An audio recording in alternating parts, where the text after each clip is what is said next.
Foundation have been looking to put an all-abilities field in Dallas. They've done it in Los Angeles and had a lot of success with it. And so there's an upper, quote-unquote, meadow that sits right behind Scottish Rite. It's not terribly meadow-like. It's not down by the creek where most people think. It's actually pretty uncovered. It's up by the volleyball field. It's very underutilized. And so the field would be up there. It would mimic like what a baseball diamond would look like, but it would allow for kids who have disabilities or would be in wheelchair or have some kind of physical impediment to be able to walk around and quote-unquote play baseball right behind Scottish Rite. So, long story short, there were a lot of iterations of the deal points, and multiple council members had input with staff on enhancing the deal. And I think where we ended up benefits the city. It really was never about this was not a land grab. This was not a real estate deal. This was really for the improvement of that ballpark. It's important to note that we have to leverage our public dollars and our private partnerships. Look at the success of the zoo, the Arboretum, Clyde Warren, Trust for Public Land, Dallas United Crew. There are countless others. We have a limited budget, and we're asked almost every year to cut more of our public budget. And so it's really important that private partnerships that have the important and necessary financial and contractual oversight, compliance, that we're able to have those partnerships and really leverage our dollars, help them go farther. But this really was... We felt this is not about another ballpark. This is not Globe Life Park in Uptown. This is a much, much smaller. This is almost half the size of Dr. Pepper Park in Frisco, where the Rough Riders play. It's not JEXA or Starplex. This is there has been a lot of information out there, misinformation and myths used to scare people, and look, that happens.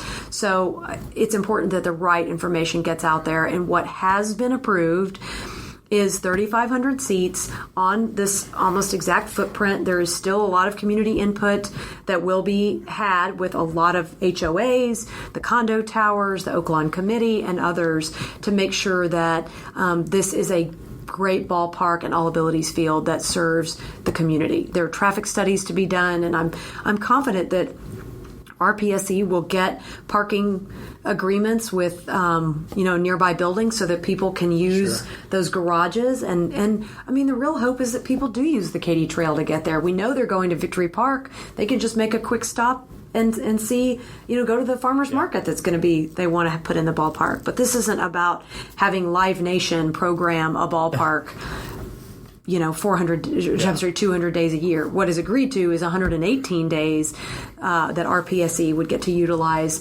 this ballpark, and 193 go to the city. So there will be required public access when the gates are unlocked, and you and your kids can walk up and play baseball on a beautiful new HKS-designed baseball diamond. I'd love it. I mean, Sean knows I'm a huge Rangers fan. Lauren and I used to go when we were much more... sans kids, I guess you could say. Footloose and fancy free. But I'd love to be able to... yeah, exactly. Right. I'd love to be able to take the kids... I mean, I love going to Arlington, love going to the ballpark. But if I want to go see a baseball game, just grab a couple innings with the kids, I mean, this is a really cool option that I'm excited about. And it gives...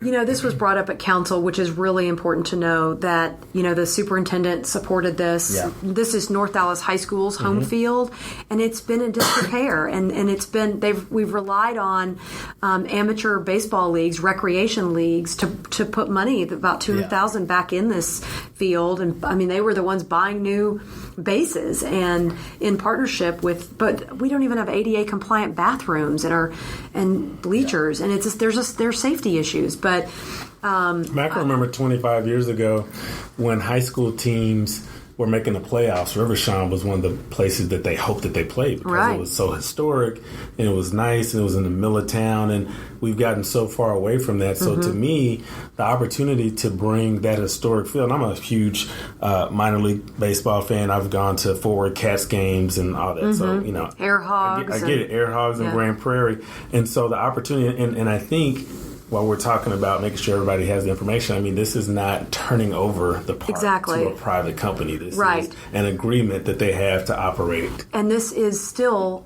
under the city's ownership. I mean, it will forever be zoned parkland. That will never change. This is just like the Arboretum or the zoo. I mean, it's just a different operator. But I mean, don't we know the success of Donnie Nelson and his team is all local, and they have the integrity. They want to make sure this is successful for the city. They want their kids to go play there, and for inner city kids to have a place to play. And we look at the revenues; they've been diminishing because the field just isn't. The field is in okay shape. It's the bleachers and everything around it, and people don't want to come put up their rec league there. I mean, Carry the Load is supportive. That's where their event is. And it was really important to know all of the current users of this ballpark were in support. And these are the people that have put their money in that park for a long time. The North Texas Amateur League, the Veterans American League, the Mexican American League, Carry the Load, Friends of Reverchon Park. I mean, these are the people that are out there doing cleanups in that park. And so really, we felt, I mean, at the board, that's why it passed overwhelmingly, is because we felt like this was in the best interest of the park's future. And that's our job, is to steward parkland. And it's not a giveaway. And to the folks that say, well, we could have just used bond money to do that. Well, there hasn't been an appetite for bond dollars to do that ever. I mean, we've had piecemeal bond programs here and there to update things, but this would take a sizable amount. I mean, we're upwards $5 to $10 million. And that's a lot for one district's park bond allocation, and there just hasn't been the appetite for it. And frankly, it's from an operations and maintenance standpoint, we can build a new ballpark, but then who's going to program it? And so that's where it's not that would be the city losing money because we just wouldn't be able to program it to the level that our PSE is going to be able to do. And so it really is going to, I feel, benefit the park and the neighbors down the road. Well, we're excited to learn more, and I think now that our listeners have had a chance, they're going to want to know more as well. So, how can folks find you on social media if they want to learn more?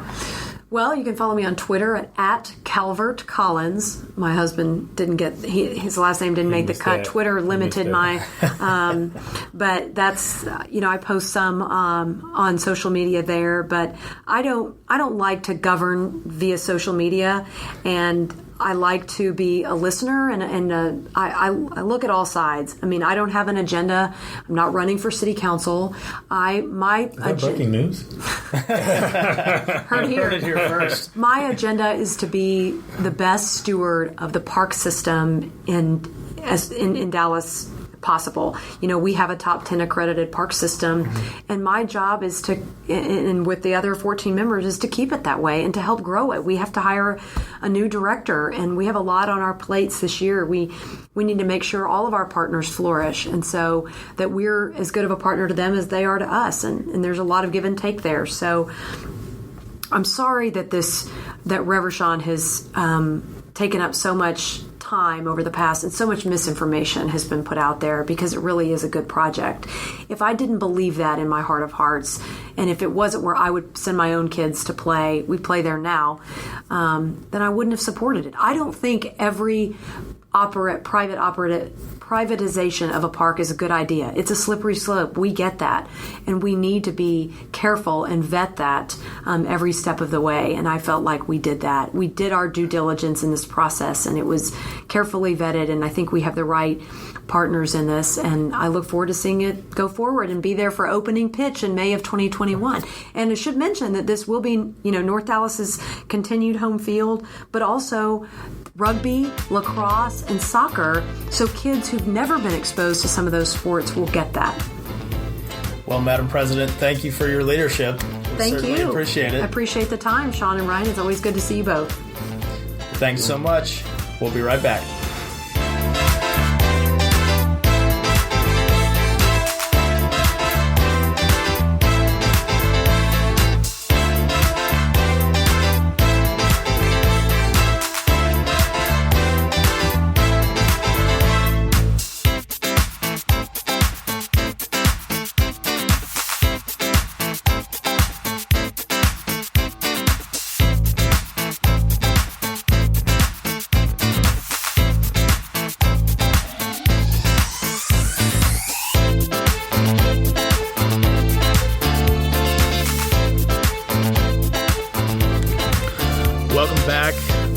Deconstructing Dallas. Ryan Trimble, Sean Williams. Sean, always great to see Calvert. She is on fire for Parks. You talk about passion. I mean, she is ready for it, and which is great for two Dallas residents like ourselves. You want someone like that in that position. So very exciting. She had definitely some big shoes to fill from our friend Bobby Abtahi, but I think she's definitely taking the challenge and running with it. She's going to dwarf Abtahi. Let's be honest.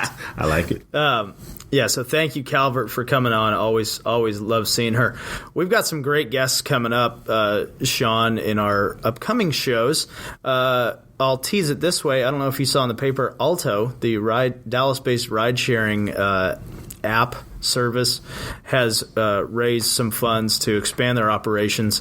One of our friends of the show and local muralist, Mari Pullman, who's going to be one of our next guests coming up, got to do some work for Alto. Actually designed the car wrap for some of their vehicles. It's really cool.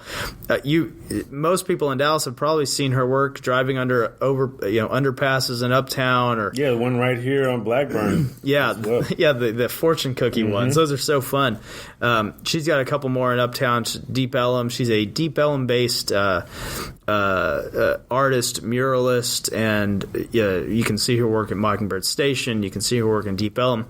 She did a really cool one for the fire department, Firehouse number 3. So excited to sit down and talk to Mari. She's a neat person.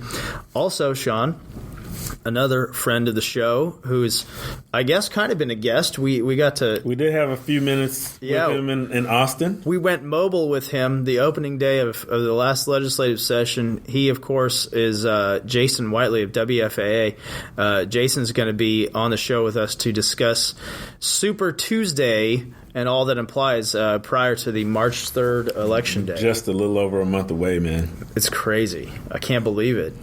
Well, I'm excited about that, and I just want everyone to know that we are so excited about 2020. We took a taco summit and had some time where we sat down and discussed our goals for deconstructing Dallas in 2020, just so that each of you will get the best possible show each week. And we've got some guests already lined up and scheduled that you are going to be really excited about, and so we will just kind of tick those off as we go. But we teased 2, so I think that's pretty good. Yeah, so get excited for that and stay tuned. All right, well, we want to thank Calvert Collins Bratton for joining us. We want to thank our bosses, Mary Woodleaf, Jennifer Pascal. We want to thank you, each and every one of you who tunes in via Apple, iTunes, Apple Podcasts. I don't think iTunes even exists anymore, but Apple Podcasts, SoundCloud, YouTube, you name it. We need you to leave us a review on your preferred platform. We need you to give us 5 stars on Apple Podcasts, and we need you to share this podcast with your friends. Our goal, if I can be honest, is to grow this podcast each and every month.